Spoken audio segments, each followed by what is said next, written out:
of computing. And it's my pleasure today to introduce Dr.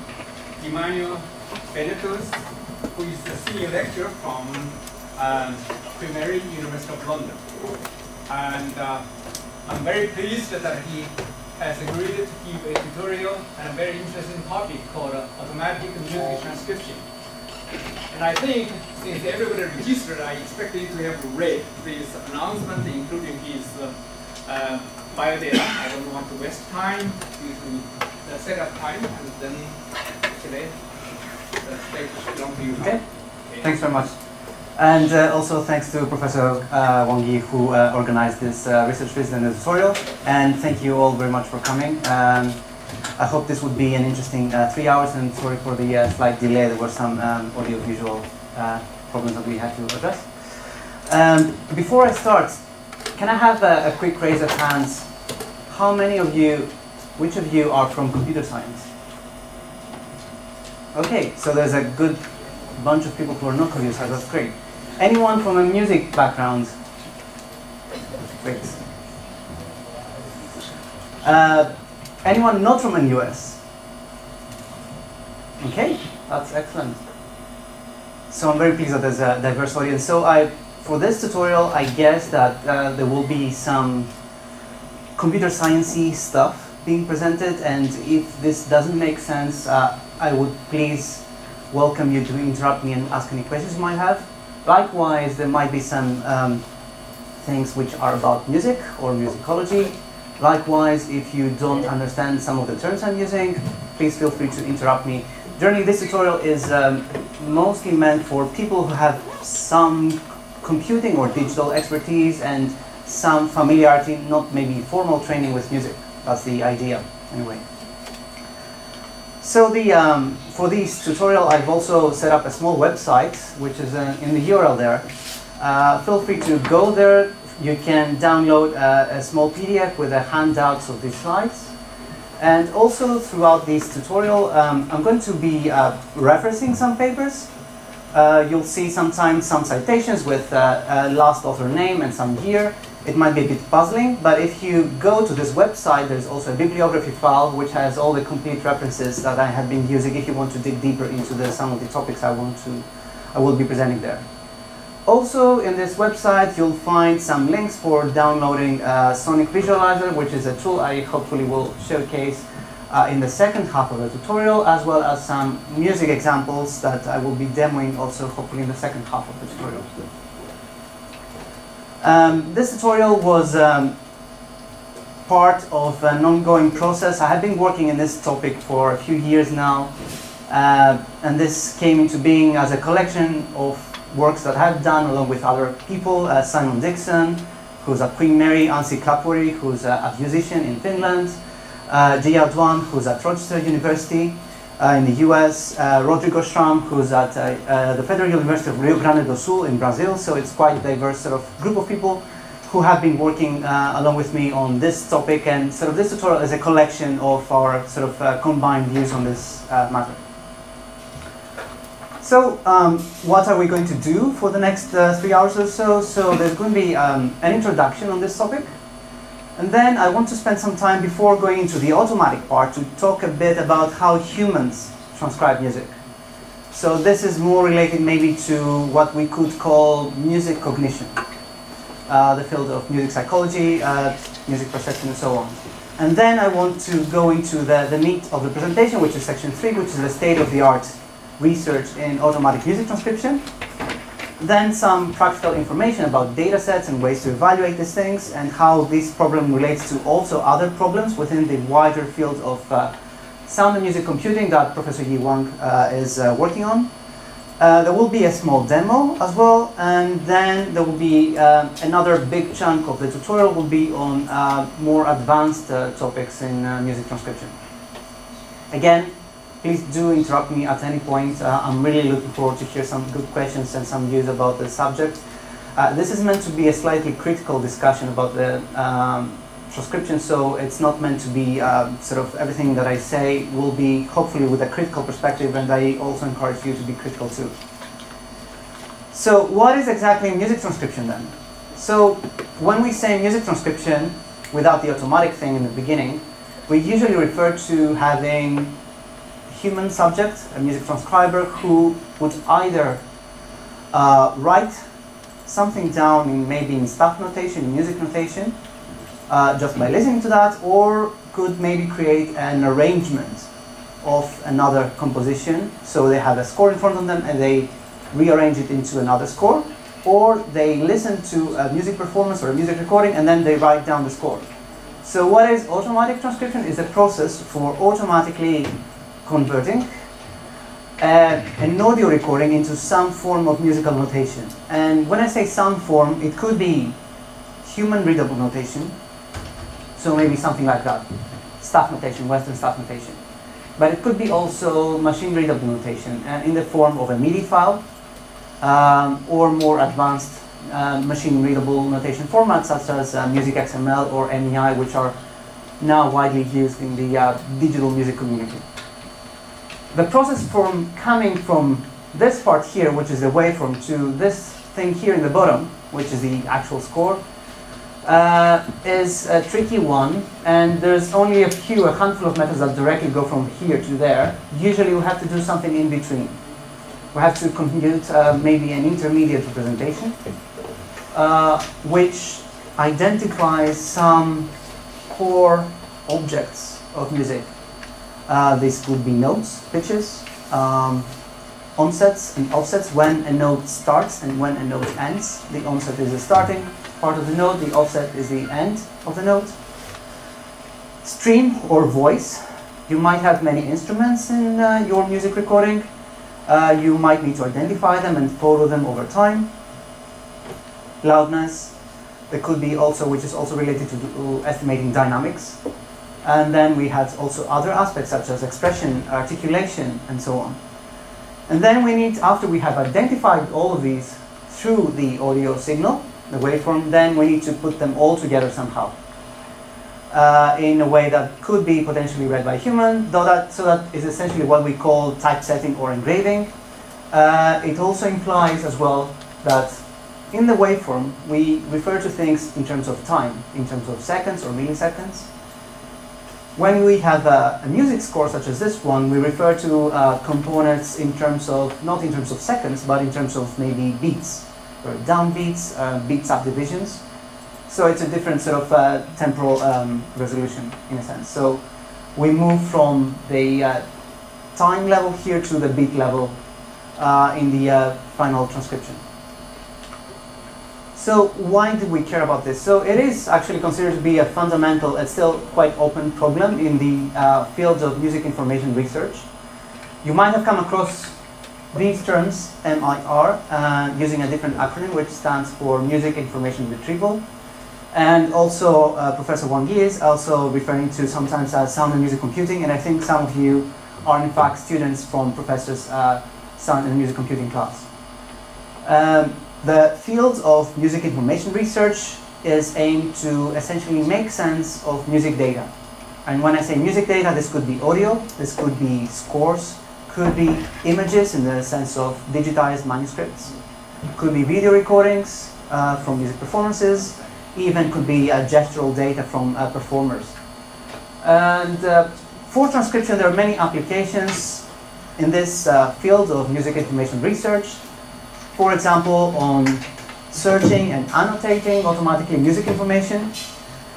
Automatic music transcription is technologies are used, for example, in all state-of-the-art systems for music similarity and recommendation. Anything that you might see when you open Spotify or iTunes in Apple or Google Play, all these kinds of things, in the back end they have some sort of transcription component there.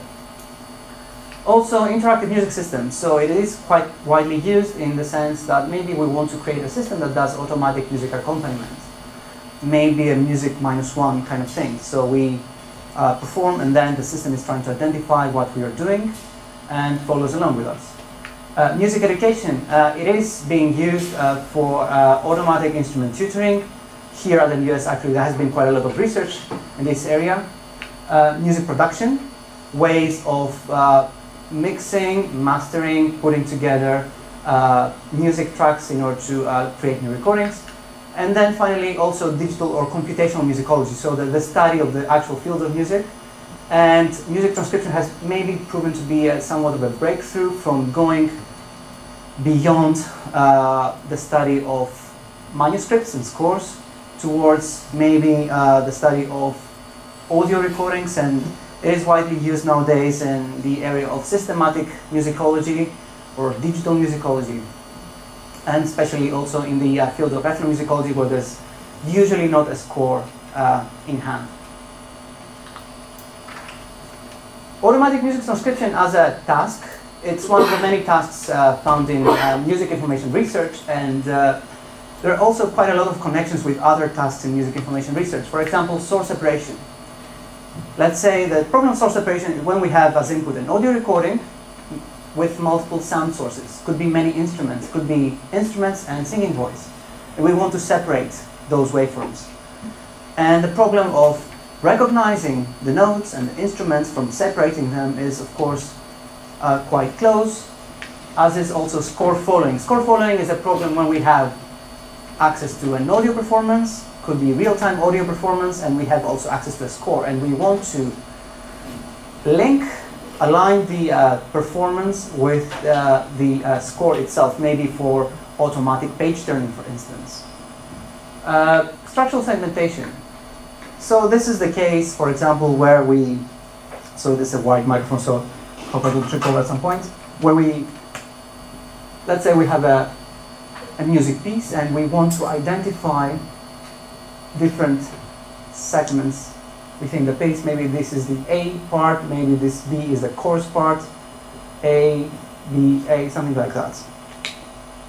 And of course, doing this thing from audio automatically is quite challenging, but if you do that from the score, then things get much simpler in that case. Cover song detection as well. So many songs nowadays, especially with YouTube, we see a lot of cover versions of songs, and identifying a cover song just from audio is quite challenging, but if you simply compare the two transcriptions, the two scores, then it's actually quite straightforward to judge if this particular YouTube clip is actually a cover song from an existing one. And maybe more generally, automatic music transcription provides a link between the audio domain, what we would call music signal processing, and the symbolic domain, the music notation domain, or the music language domain as it's called, or symbolic music processing. Beyond the music itself, automatic music transcription is related to quite a few tasks in maybe the more wider area of multimedia or multimodal computing, if you would call it like that. For instance, automatic speech recognition. So that's a task where basically we have spoken voice, a waveform of that, and we want to identify the words. This is quite similar. There are, of course, some differences in the sense that in speech, we usually have one word at a time. We have one phoneme at a time. One speaker at a time, maybe. Maybe we have more speakers, but these speakers could be probably independent from each other. So whereas music, you can have many sources performing concurrently. You can have many notes being present concurrently, which complicates the problem a bit. Another problem which is kind of emerging, and this was the topic of my seminar last Wednesday here at the US, was sound event detection, which is basically the problem of trying to identify specific sounds in any kind of environment. Again, this is quite similar in the sense that we are aiming to identify multiple concurrent sounds. Computer vision. Many of the methods that I will talk about today are in fact inspired from computer vision literature. This is because the way that we usually view sounds is not through the waveform like this one, but it's through a spectrogram, which is a two-dimensional representation, quite similar, although not identical to an image. So we use a lot of image processing methods in order to make sense of sound. And finally, natural language processing, anything related to text. So quite often in text, also in speech recognition, we have a sequence of words, and we want to predict the next word. Or we have a sentence or a piece of text, and we want to perform syntactical analysis or grammatical analysis to try to understand the text. Similar methods are also used in music transcription, where we have a sequence of notes and we want to predict what will come afterwards. And this could potentially improve our models. And of course, we also have we have the added bonus problem in music that, as opposed to speech, when we always have one word followed by another word, but we don't have concurrent words in music, we have many concurrent notes, which complicates the problem a bit. In the end of the day, music transcription is not just about academic research, the research I presented. There's a lot of commercial interest.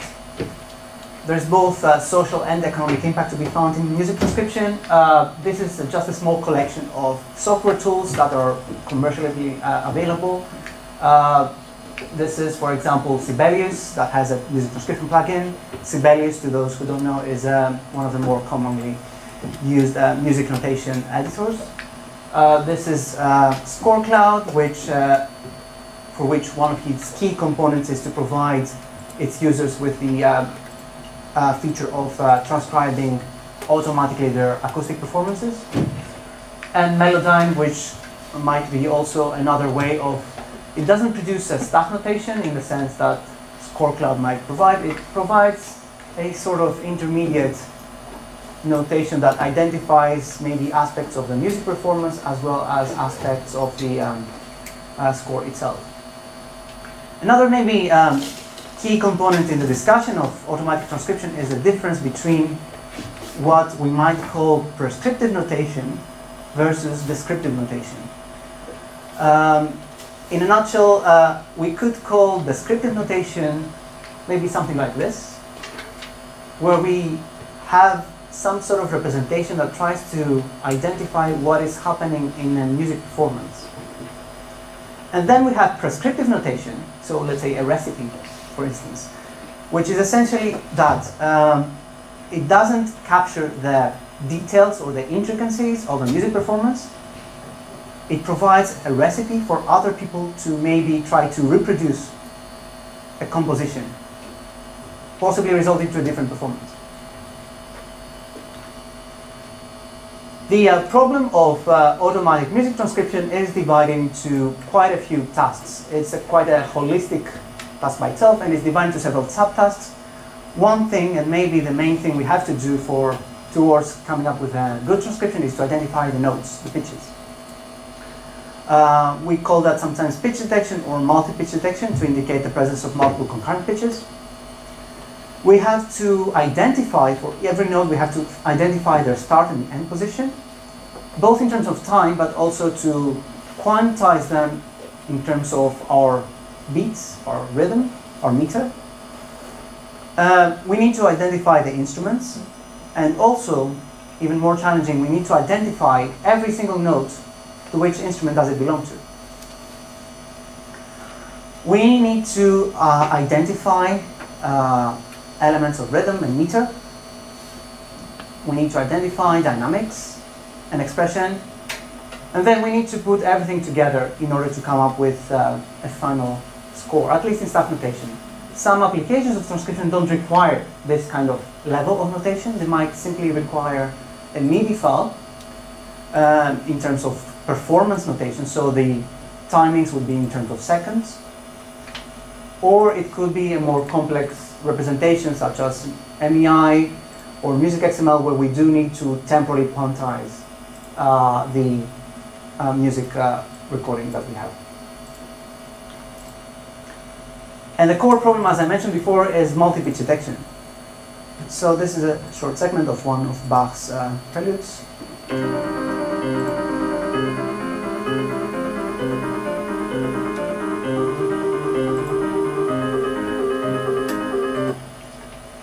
So, what do we observe here? This is piano music. We have two notes played concurrently at a time, and these notes are actually quite related with respect to rules from music theory.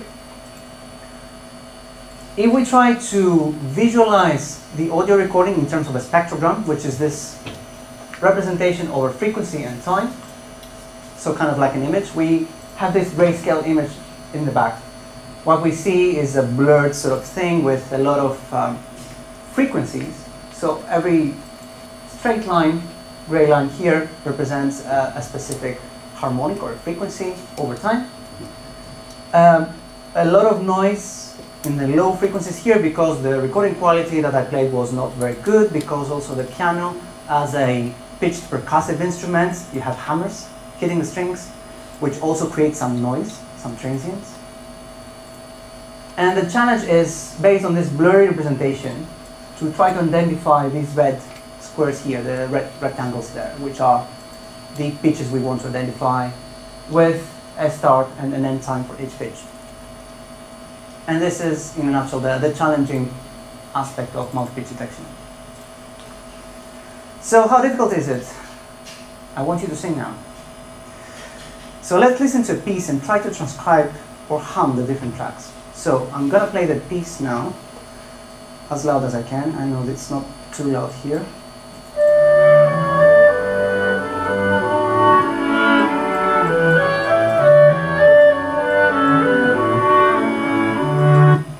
I'm going to play that again.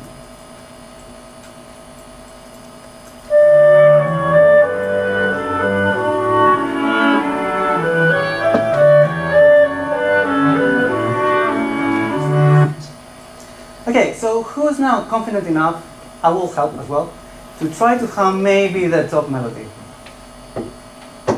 Okay, I'm going to play the piece and then we'll start together.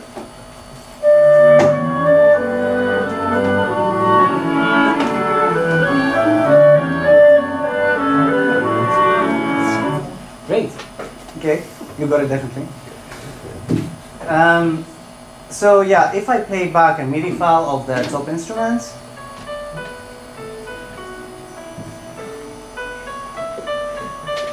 yep, so okay, we got that. How about the rest? That's now becoming a bit more challenging. I'm going to play that again, and I'm not going to ask you to hum, I'm going to ask you to listen now.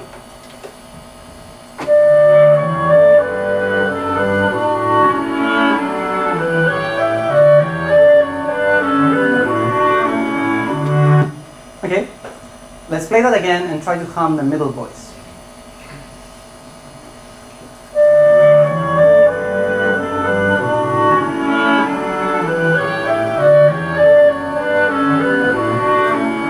I see less participation this time.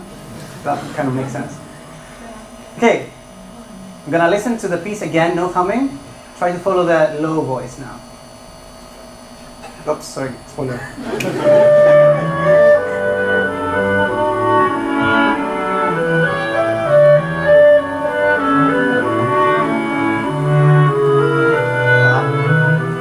Okay, so let's try to hum the low voice now.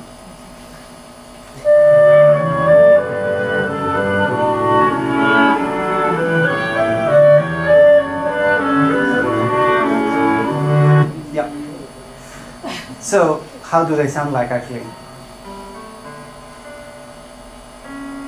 That's a middle voice.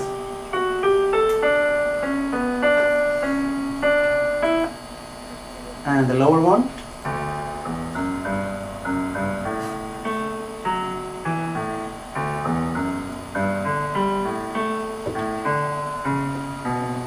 Yep. So yeah, it is not really easy to do this kind of thing, I guess. Maybe for, let's say, the average maybe too musically trained person, it's relatively easy to hum the melody. But when it comes to the lower voices and the middle voices, then things become a bit more tricky.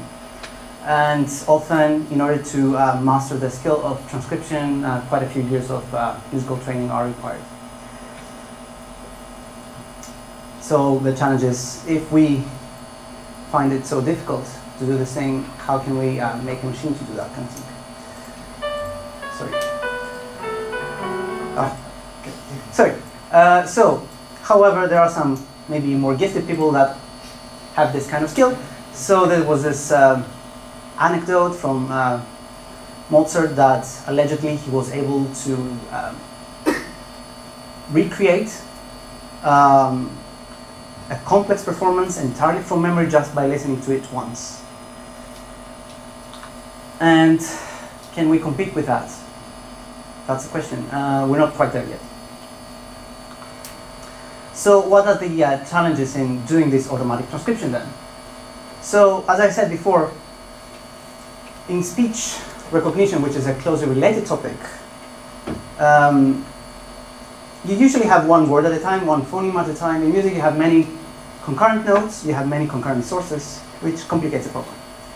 That's fine. But there are other fields like computer vision, for instance. In computer vision, usually you have techniques that can identify multiple objects within a video recording or an image. That's fine. What is the difference? What's the key challenge here in music? The key challenge is what we would call independence. In speech and in computer vision, you can have a room with many speakers talking at the same time. That's fine. But each person, each speaker is independent. The words that they say, they don't really match with the words that the person next to them would be talking. The timings will not match. The content would not match. They would be talking independently. Objects, if I take a video recording of you like that, then each person is moving independently from the person next to you. Whereas in music, very often, almost every time, we are supposed to have sound events that occur together. We have notes from different instruments, they're supposed to be playing together at the same time. And the notes that are performing, they might be exactly the same note, or they might be notes that are related somehow. They might be what we call harmonically related notes. So you might have one instrument playing a C, another instrument playing an E, and another instrument playing a G. These notes, they're not just random notes. The combination is such so that it forms a C major chord, and this is important. Because in music, compared to all these other modalities, we have what we could call, in a more mathematical sense, strongly correlated sound events. We do not have any sort of independence, and this is what complicates the problem. The other problem we have is that we usually, when we are transcribing automatic music, we only have access to a recording that, best case scenario, it's a stereo recording, which means we have two channels.